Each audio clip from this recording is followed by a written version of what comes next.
الله أكبر.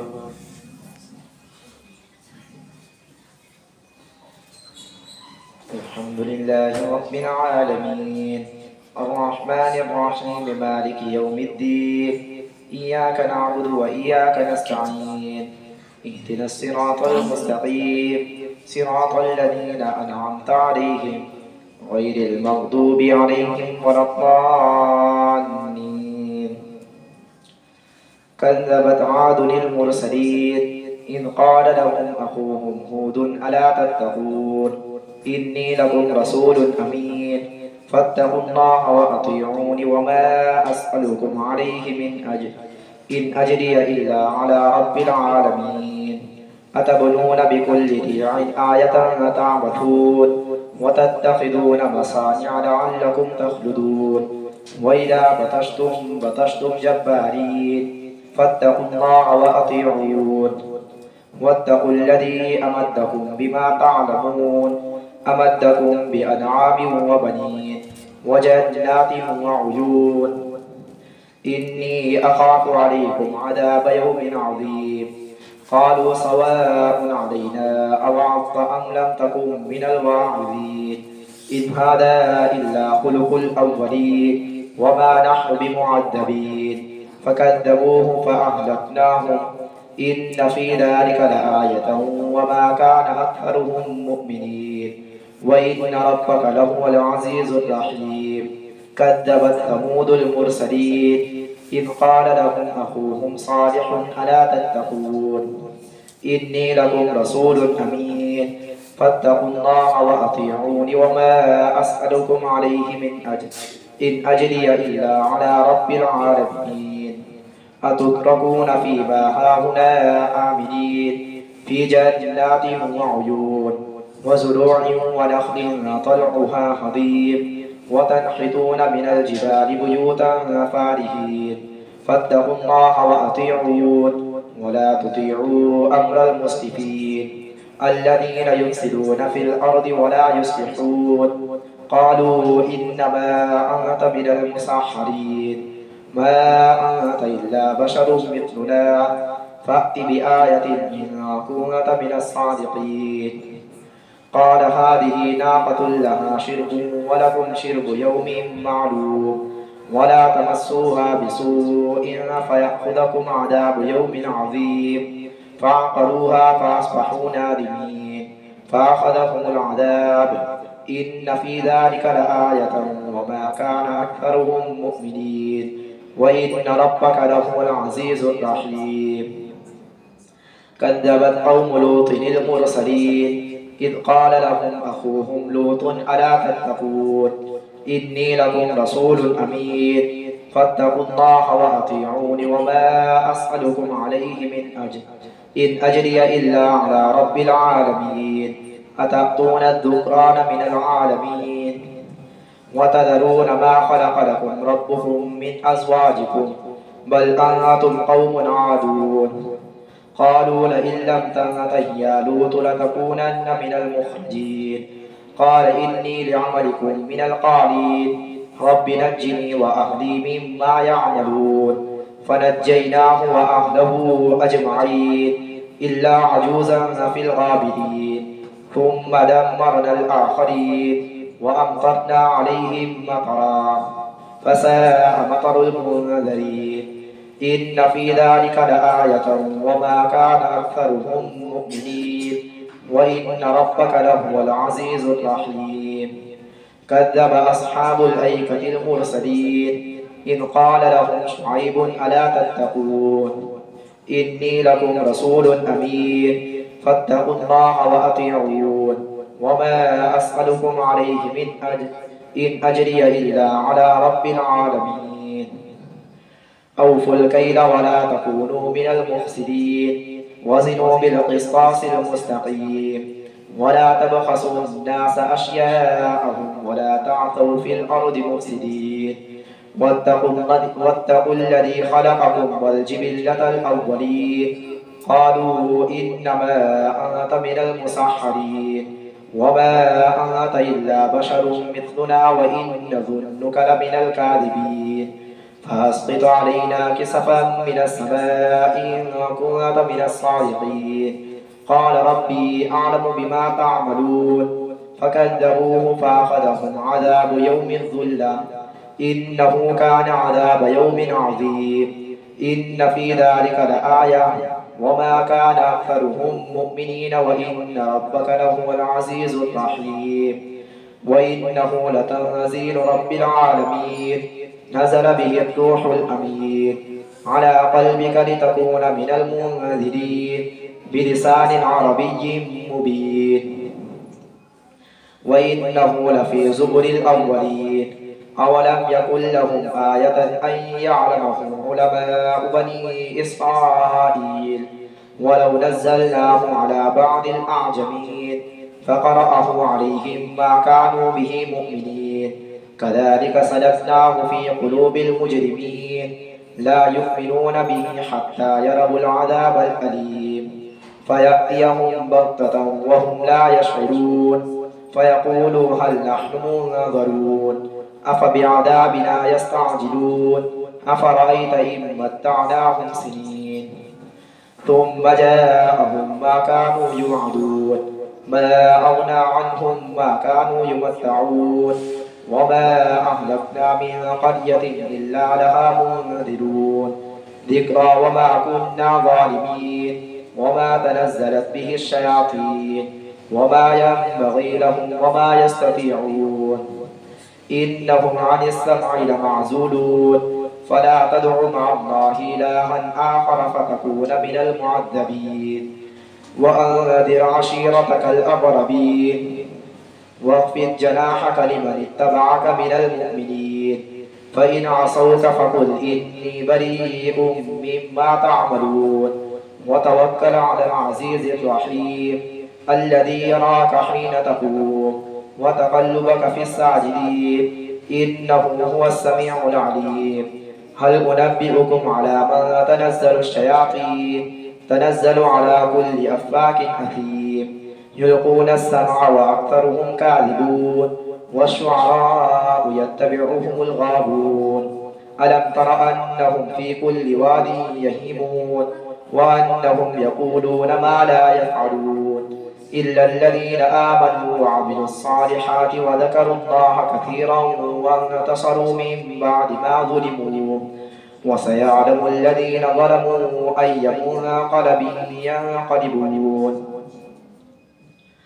طاسين تلك آيات القرآن وكتاب مبين هدى وبشرى للمؤمنين الذين يقيمون الصلاة ويؤتون الزكاة وهم بالآخرة هم يوقنون إن الذين لا يؤمنون بالآخرة زينا لهم أعمالهم فهم يعمهون أولئك الذين لهم سوء العذاب وهم في الآخرة هم الأخسرون وإنك لتلقى القرآن من لدن حكيم عليم إذ قال موسى لأهله إني آنست نارا سآتيكم منها بخبر أو آتيكم بشهاب قبس لعلكم تصطلون فلما جاءها نودي أن بورك من في النار ومن حولها وسبحان الله رب العالمين يا موسى إنه أنا الله العزيز الحكيم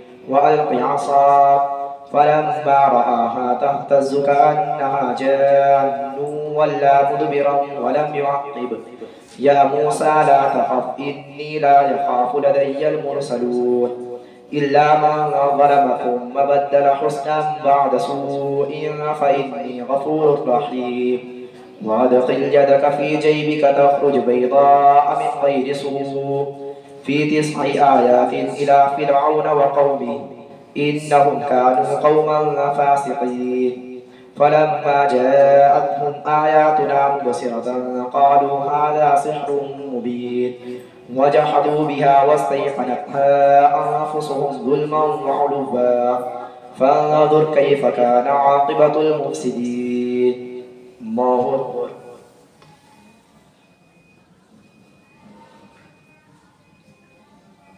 سمع الله لمن حمده الله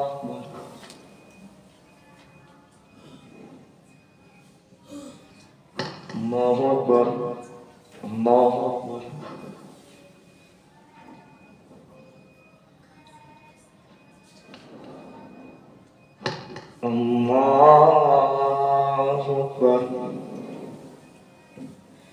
الحمد لله رب العالمين الرحمن الرحيم مالك يوم الدين إياك نعبد وإياك نستعين اهدنا الصراط المستقيم صراط الذين أنعمت عليهم غير المغضوب عليهم ولا الضالين.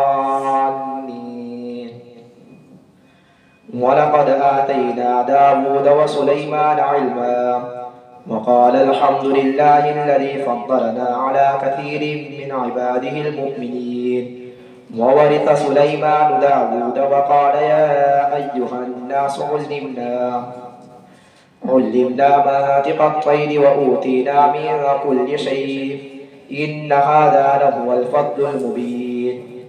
وحشر لسليمان جنوده من الجن والإنس والطير فهم يوزعون حتى إذا أتوا على واد النمل قالت نملة يا أيها النمل ادخلوا مساكنكم لا يحطمنكم سليمان وجنوده وهم لا يشعرون.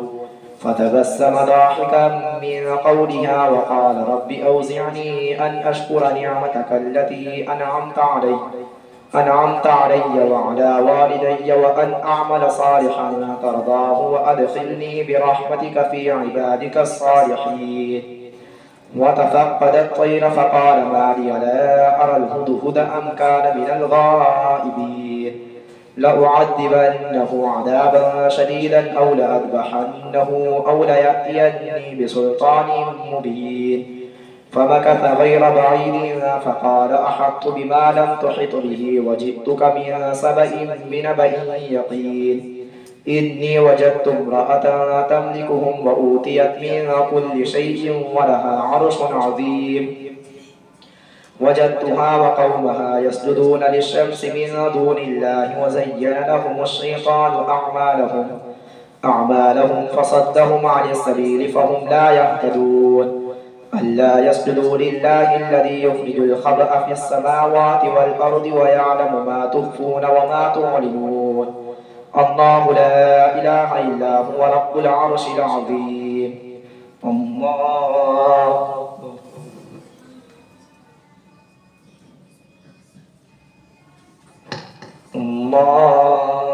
أكبر.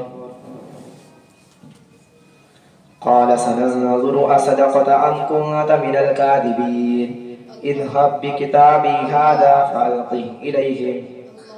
الله لا إله إلا هو رب العرش العظيم.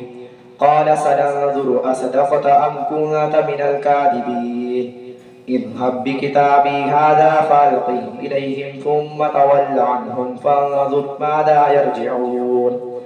قالت يا أيها الملأ إني ألقي إلي كتاب كريم إنه من سليمان وإنه بسم الله الرحمن الرحيم ألا تعلوا علي وأتوني مسلمين. قالت يا أيها الملأ وافتوني في أمري ما كنت قاطعة أمرا حتى تشهدون.